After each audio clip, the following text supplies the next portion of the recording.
the irony of banning books and banning history and regulating how history is taught and the teaching of who won history, right? And Pastor talked about it this morning. He encourages us to read banned books, and I agree with that. I'm in solidarity with that thought so much that I hope that the young people that are reading these banned books get inspired to write more banned books. So that's the fight. The question is of importance. What's the importance of a question when a lesson's opportune?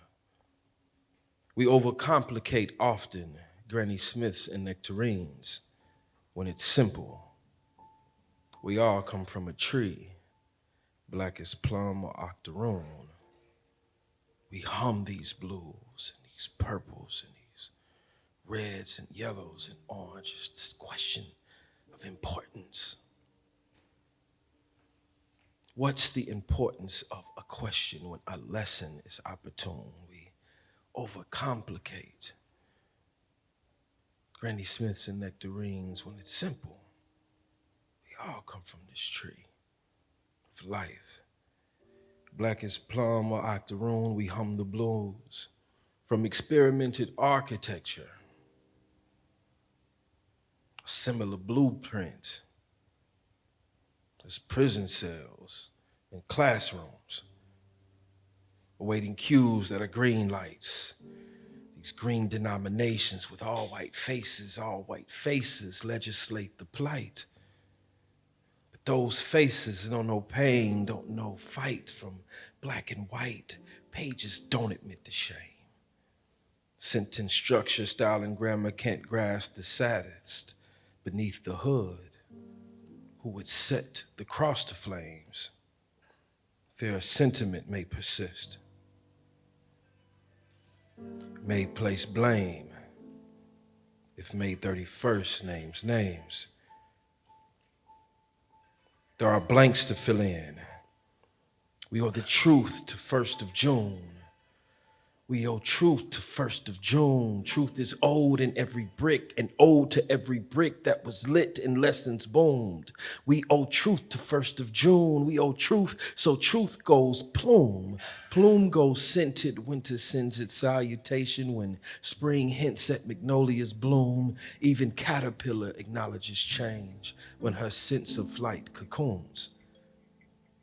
Change is sweet as macaroon. On punta de lengua de primavera, then summer hums the hymns of late ancestors. Master long been dead. Master long been dead. Master long been dead. Long been dead, the trial of Dred Scott's. America, Oklahoma, then got off scot-free. Many fought shoulder to soldier with the Apache. There are at least two sides to every story. And just because it's said that it's written, don't mean it's true. Just because you take a life in the name of God, don't make it righteous. And if you die, it don't mean you lose. We exist on the cusp of wings. We take flight through pages, adventures through the risk of those whose volumes know no boundaries. We are able to experience truths that are as salient as breathing. Breathing is life. Breathing is challenging the who determines who teaches truth. From a list of narratives that many fear. So the fearful censor ears, they censor wings, they censor feathers, they censor inspiration, they censor aspiration. But the class still fights class. And those narratives are still in print. So what is prevented from 8 to 3:30, we organize in after-school programming, right? From a list of narratives that those many fear. So they censor ears, they censor wings, censor feathers and inspiration, aspiration, and the class still fights. And those narratives are still in print. So what is prevented from 8 to 3:30, we organize an after-school programming, notes and harmony go right, brothers. From orchestra classrooms down the hall, down the wall, murals come to life. Friday night on Archer in the Wood, a class of adolescent creatives step back in awe of what they've painted. They taste almonds and coconuts and sugar and vanilla. The change is sweet. It's 1st of June from Primavera. There's no question of importance. We owe the truth, so we teach the truth. And truth will never, ever be banned. Burn the chalice.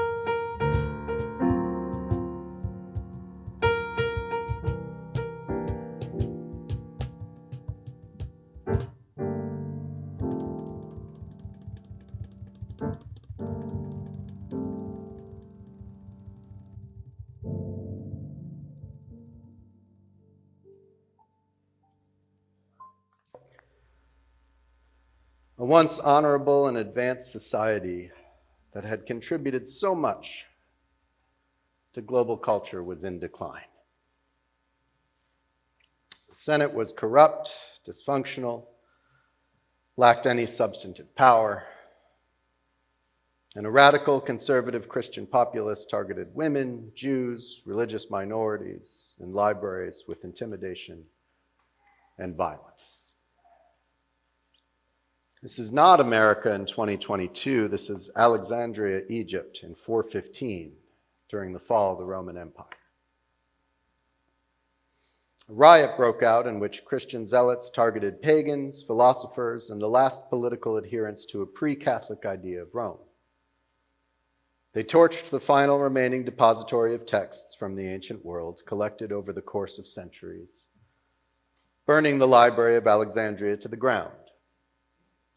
This tragedy is often amalgamated with the story of the murder and martyrdom of Hypatia, a woman whose contributions to philosophy, astronomy, mathematics, and the preservation of that ancient wisdom from the pre-Christian world gave her the reputation as the last librarian of Alexandria. Hypatia was ripped from her carriage during a riot by Christian fanatics, dragged to a nearby Catholic church which had been built over the rubble of a destroyed pagan temple, and was stoned to death with oyster shells and roof tiles.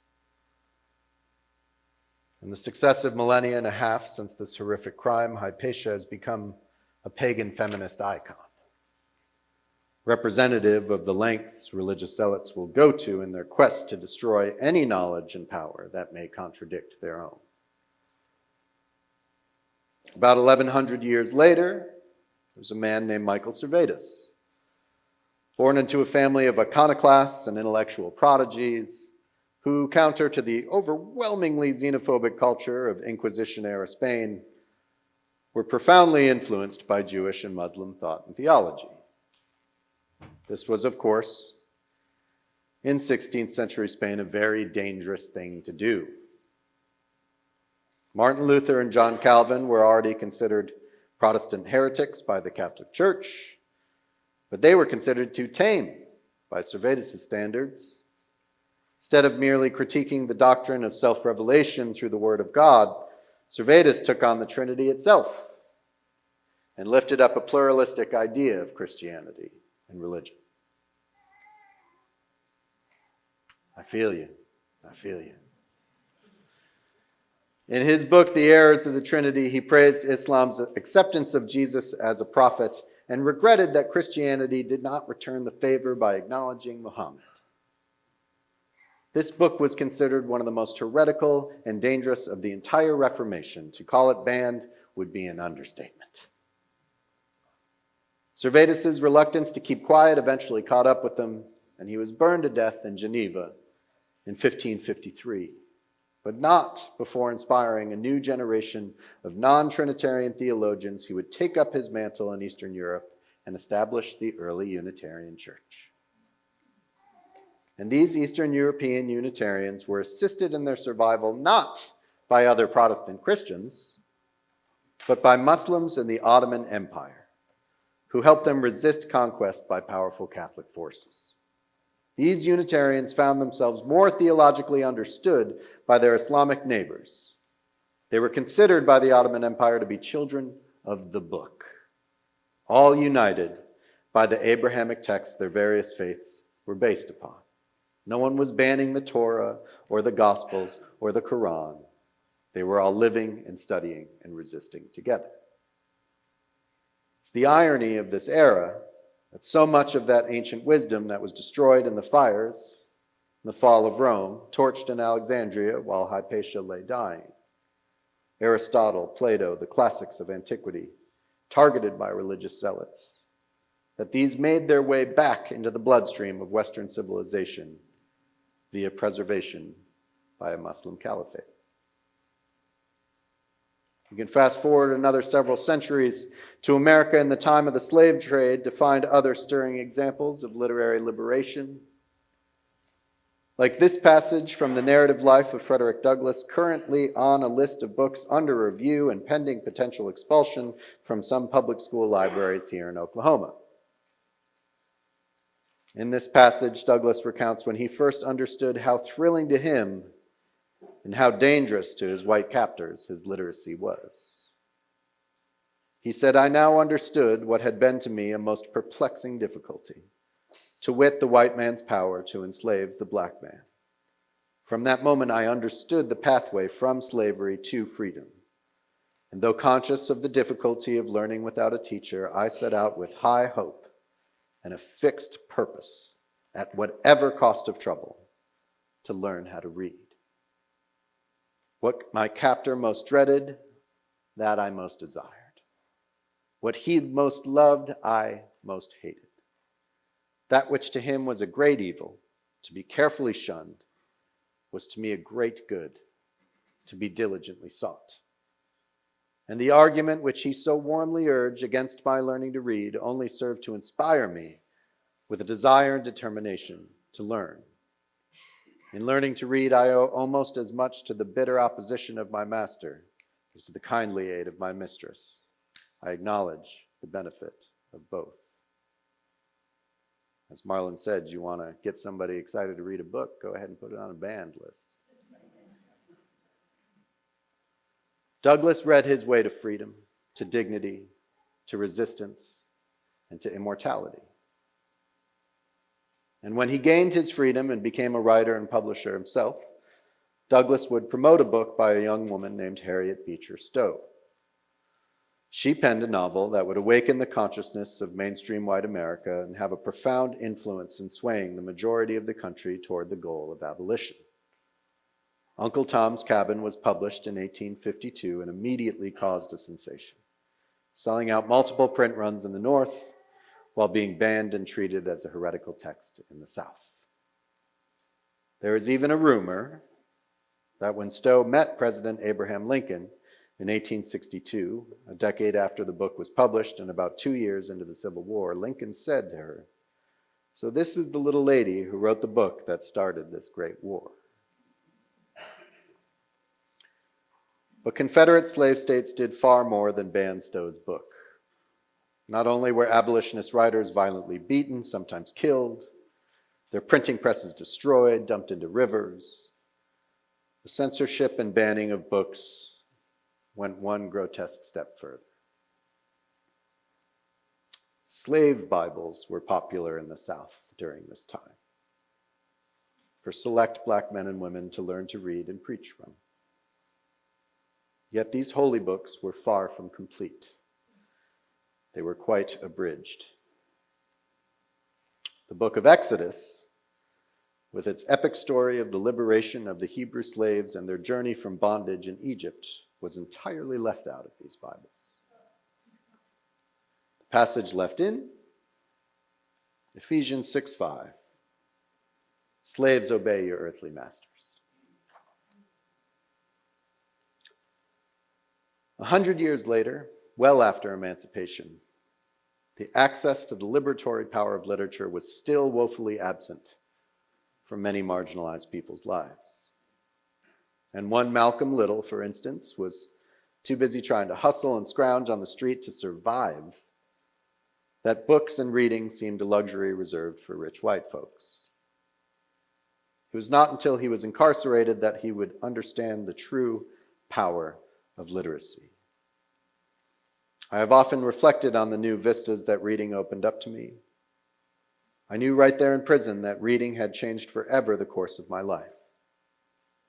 As I see it today, the ability to read awoke inside me some long dormant craving to be mentally alive.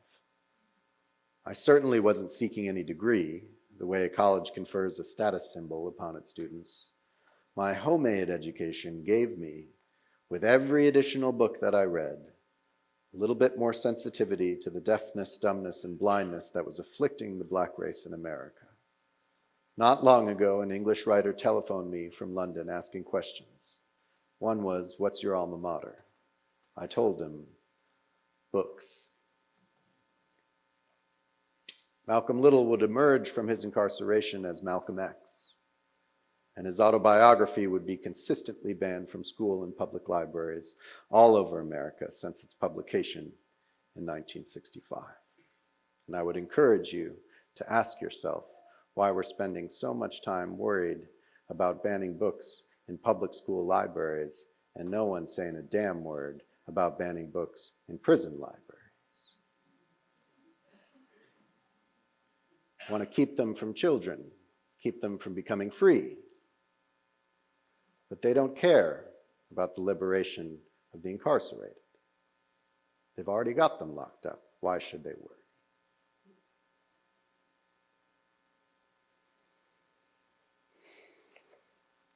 Over the last several months, since the war in Ukraine broke out and we've struggled with the rise of fascism here at home and abroad, we've spoken much about Norbert Capek and the Czechoslovakian Unitarians in the mid-20th century, about Norbert's efforts to help children and dissidents to safety hand in hand with the Unitarian Service Committee, about how his wife Maya brought their flower communion ritual across the Atlantic and introduced it into our tradition, about his courageous resistance even unto death and martyrdom against the Third Reich.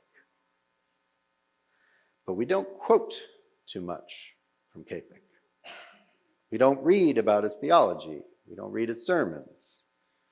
We don't discuss what were his exact ideas and contributions to Unitarianism. And that's because nearly all of his writings, books, and recorded ministry was destroyed by the Nazis. Burned, purged, banned. A man whose impact on our faith is immeasurable, whose contributions to the liberation from fascism is incalculable, and yet we know only a fraction of his legacy. The rest is lost to time and ashes, just like so many who came before him, seeking freedom through pen and paper, seeking truth through word and reading. So let us forever seek to resurrect Hypatia, and let us forever strive to protect the Library of Alexandria.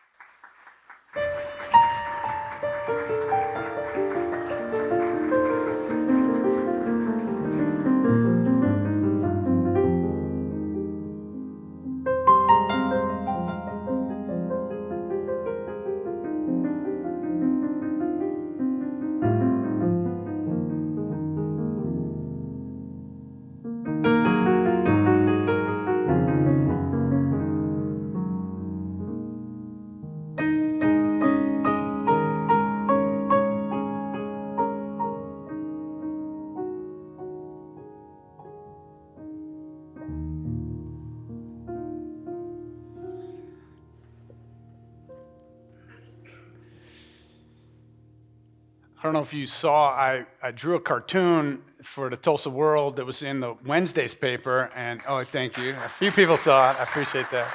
It was about banned books and the burning of books, and they asked me, they said, well, could you write an opinion piece? We'll put the opinion piece in and the cartoon, but I didn't have time this week. I had a memorial and some other things, so I asked Cory Lovell if he would write it, and I'm so glad I did because it was brilliant, and if you haven't read it, I highly recommend you go online and find it. But we give him a...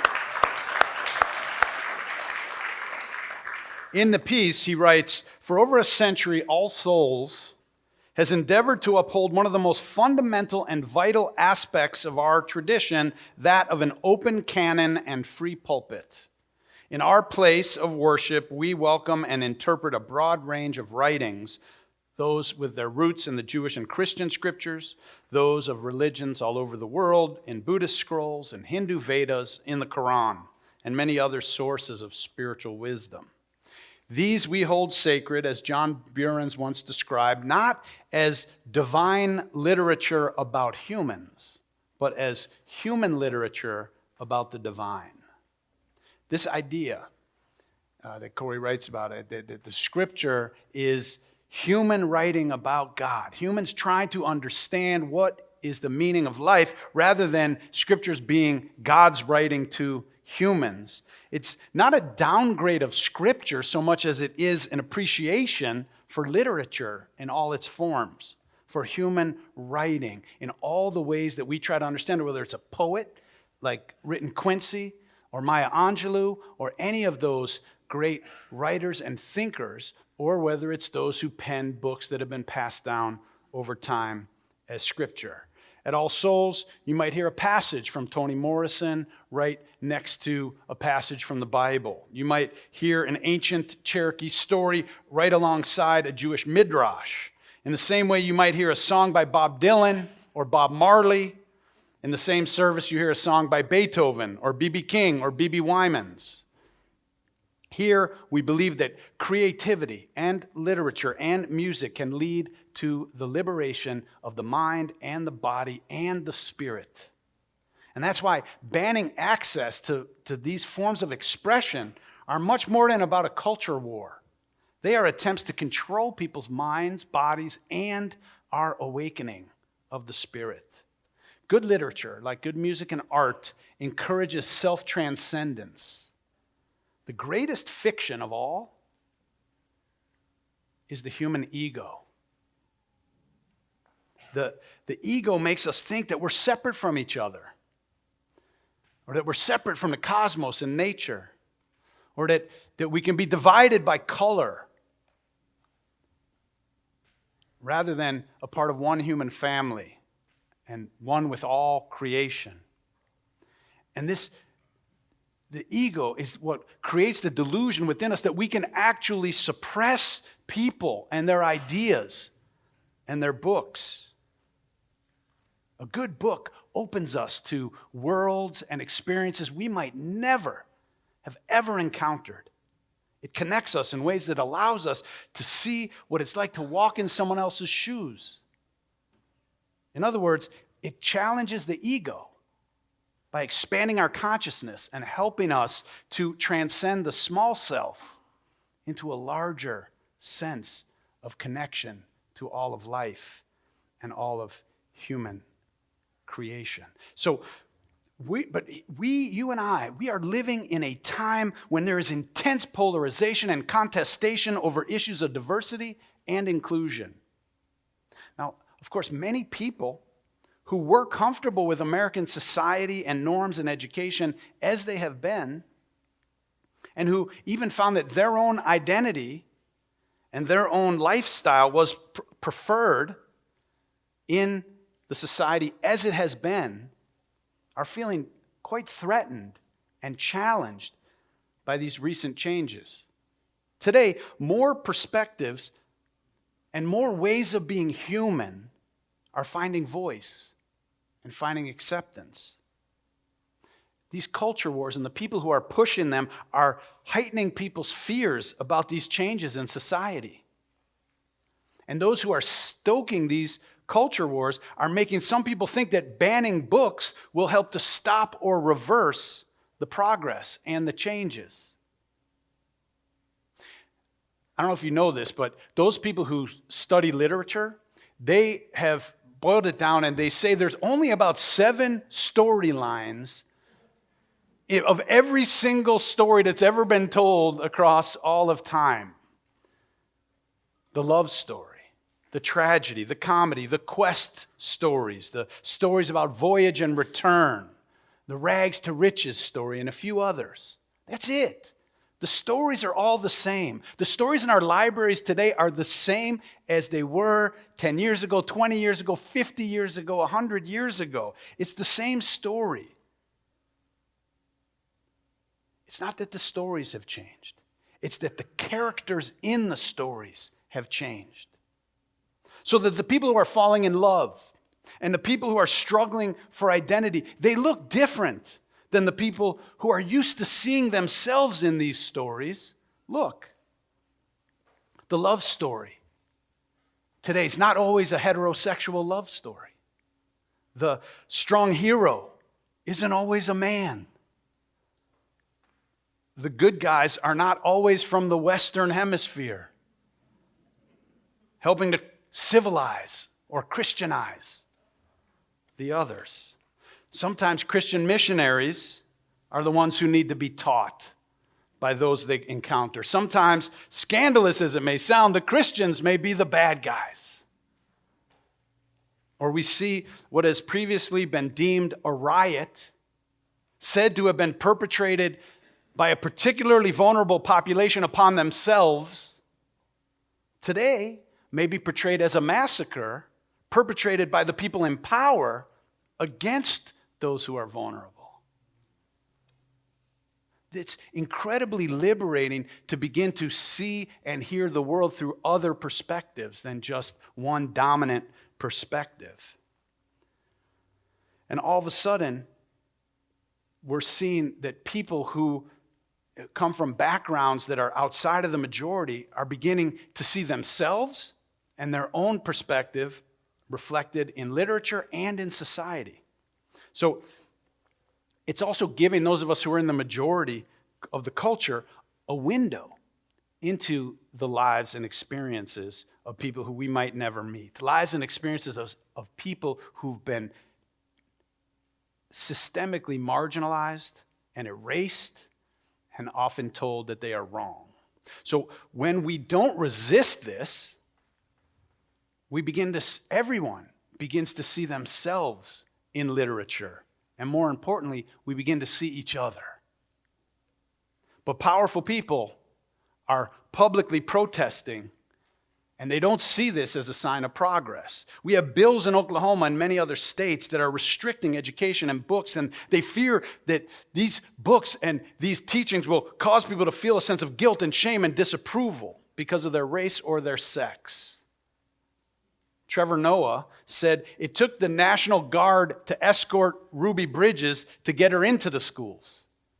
And now there are parents trying to take her books out of the schools.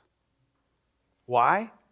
Because a lot of adults who at the time considered themselves white and superior did not want 6-year-old Ruby Bridges in school with their children because she was black. A whole bunch of these people said and did despicable things to that little girl. But here's the point. Here's the salient point. The story is not an indictment of all white people back then or today. It's an indictment of the idea of whiteness and of white superiority. That's what is being indicted. And nobody has any reason to feel threatened or to feel guilty or feel to be ashamed of reading such a book unless they still believe that being white somehow is superior, in which case they should feel bad. What is happening is that the politicians and the cultural warriors take the most extreme examples from a few books, one page out of one book or one image out of a couple of books, and they blow it up as if this is the whole thing that's going on, and then they use it as an excuse to ban a whole bunch of other books. It's said that once a society starts burning books, they soon start burning each other. So as our society throws us deeper and deeper into these culture wars, the role of all souls and liberal religion and humanism, if you will, is to fight against this kind of intellectual decay and this threat to our democracy and to our humanity. All Souls offers a community where people, and especially our children, can seek freely, can learn openly, where we can question authority, both religious, political, and otherwise.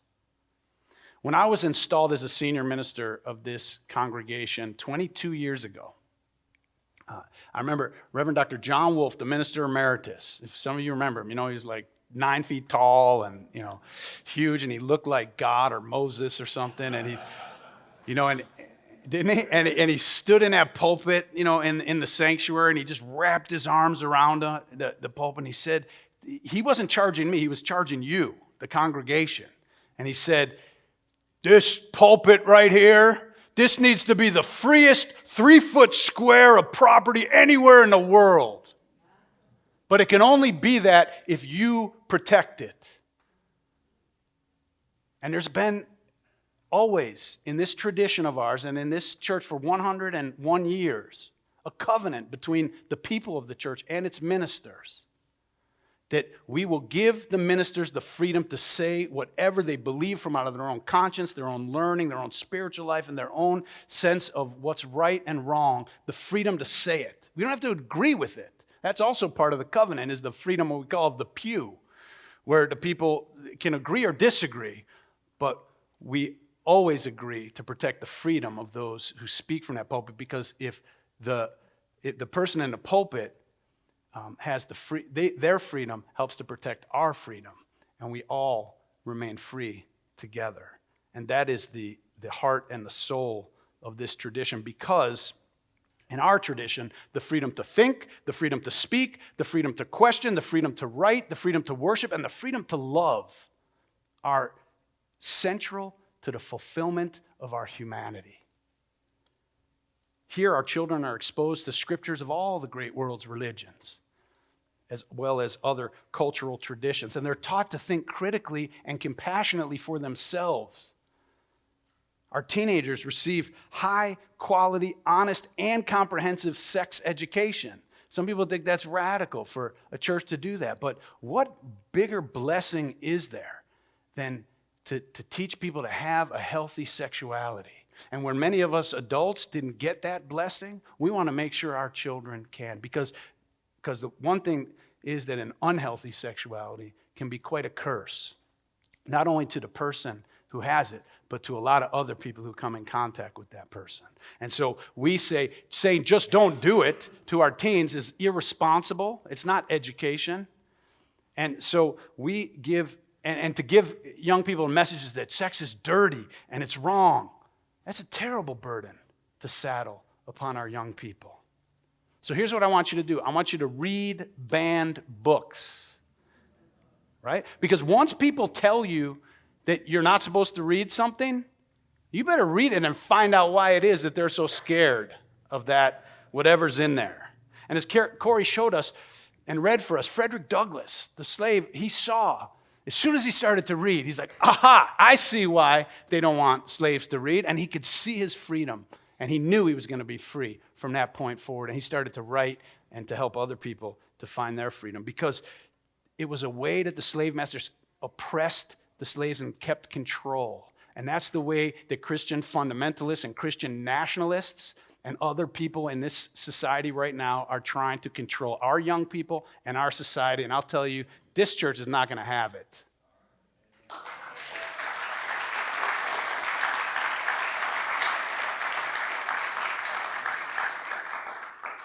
A parent has the right to decide what their child reads or doesn't read, but a parent does not have the right to tell us, the rest of us, what our children have the right to read or not read. And that's what's at stake here. So I say, read banned books and protect librarians, because librarians are one of the last bastions of democracy. When we start restricting what people can and cannot read, it is a threat to the foundations of our republic, and more than that, is a threat to the fulfillment of our humanity. My friends, remember, when a society starts to burn books, pretty soon we start to burn each other, and we can't let that happen. Thank you.